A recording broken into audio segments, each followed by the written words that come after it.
Folks, you better prepare because Congress is positioning their portfolios right now to make big money in the coming weeks and months. Congress has been disclosing trade after trade, and quite frankly, it looks as though they are preparing for something significant. As everyone knows, over the last few years, our politicians have gotten super rich, super quick in the stock market.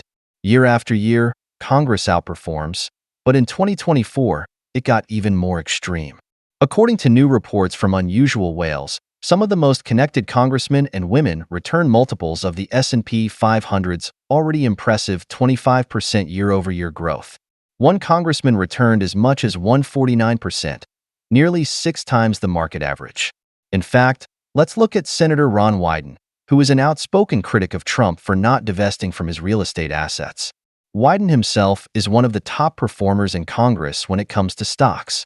He actively trades, and his performance places him number 3 out of hundreds of Congress members. He also sits on many committees that oversee his stock holdings. The fact of the matter is that many Republicans and Democrats in Congress actively trade on a weekly basis, and many have had huge, outperforming stock trades in the specific fields they supposedly govern. In fact, some of them will double dip. They'll take lobbyist money from corporations, and once they get into office, they'll invest tons of money into those companies' shares. This gives these politicians twice the incentive to do these companies' bidding instead of serving the American people. And folks, in a world where the president himself is issuing meme coins and making tons of money, we know that both Republicans and Democrats are now coming together, unifying, and deciding, hey, this is the time to make a ton of money. Unusual Whales found that the longer an individual is in Congress, the higher their average returns are in any given year. Timing in Congress usually means more connections, and more connections mean more insider insight to get rich off of. All of this is going to get even more extreme in 2025. So, in today's video, we're going to break down the top 5 stocks Congress is buying right now as we head into February. The only thing I ask in return for all the work that goes into making a video like this is that you hit that like button, share this with a few friends, and of course, the best prescription is always a subscription. So, make sure to subscribe. We will get into all of this. Timestamps are down below. But as always, if you're the one taking the ultimate risk, you've got to be the one doing the ultimate research. Never get risky without thinking about your due diligence, and vice versa. Okay, let's start with number 5. Number 5. Congressman Thomas H. Keene Jr.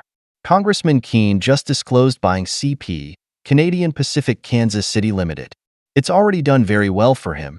It started going up right after he bought it, and now that he's disclosed it, it might go up even more with the congressman pump.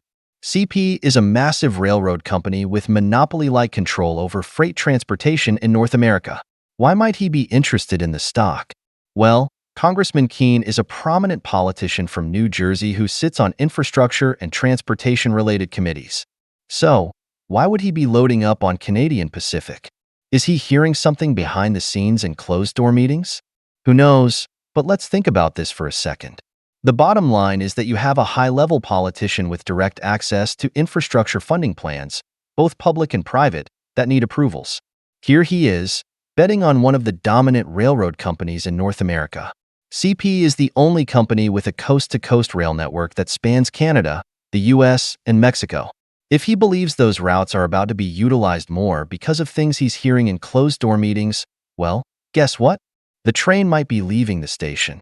It's also true that a Trump win could supercharge the energy and manufacturing industries, leading to way more rail transport demand. When Trump says, drill, baby, drill, think of all the resources derived from that which need to be transported, mostly by train. So, overall, CP is, at the very least, a unique trade that raises some eyebrows. Number 4. Nancy Pelosi. Nancy Pelosi bought VSD, Vistra Corporation. What does she know? Vistra is a dominant energy player operating one of the largest natural gas and nuclear power portfolios in the U.S., with a growing emphasis on grid-scale battery storage. Let's not forget, former Speaker Pelosi is no ordinary investor. Her trades are so strategically executed and profitable that they've become a meme in financial circles, with retail traders literally tracking her moves to replicate them. We talk about Pelosi here a lot, but if you're new to the channel, Just look at some of her big wins in videos we've discussed over the last couple of years. There's literally trade after trade where she brings in the big bucks. She's also very talented at avoiding losses. For example, Pelosi avoided a big red day by dumping tons of Nvidia stock right before its worst wipeout day in history. Pelosi buys strategically, she buys heavy, and she buys hard. This Vistra buy is particularly interesting given America's major policy shift toward energy independence. So, what's the play here? Pelosi isn't just buying any energy company. She's going after a company positioned to win under the new administration's pro-energy policies. She may publicly say she doesn't support these policies, but she's betting with her dollars that these policies are going to make her tons of money. Vistra owns one of the largest nuclear energy portfolios in the U.S.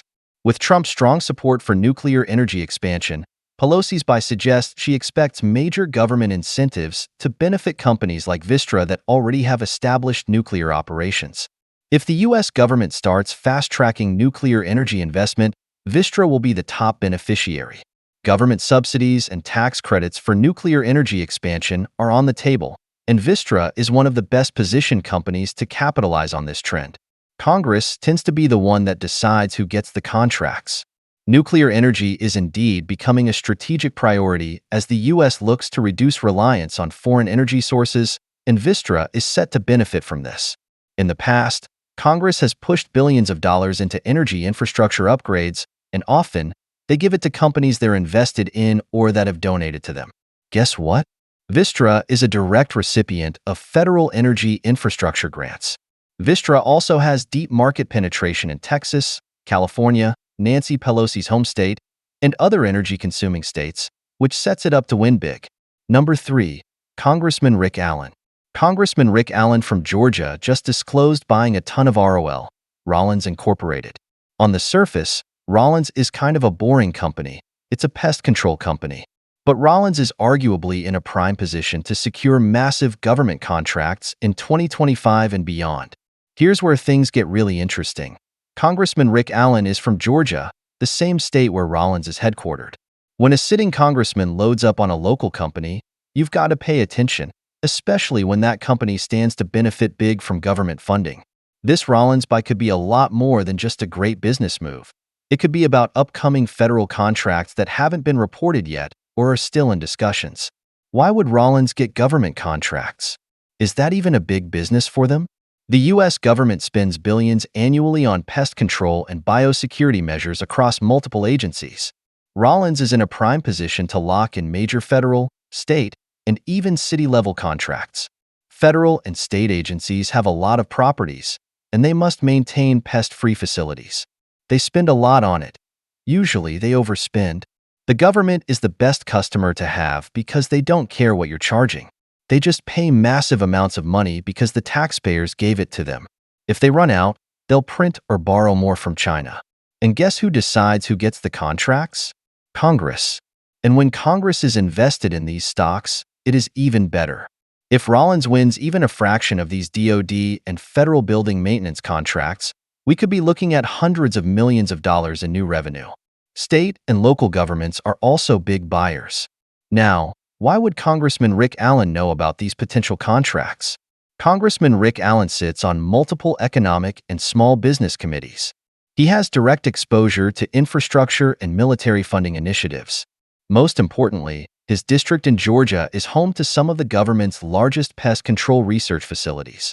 In other words, if Rollins is on the verge of landing massive government contracts, Allen would likely have early insight, and he might even have some influence in making sure they get those contracts. The fact that he just made this a major buy in his portfolio says to me that, at the very least, it's worth watching.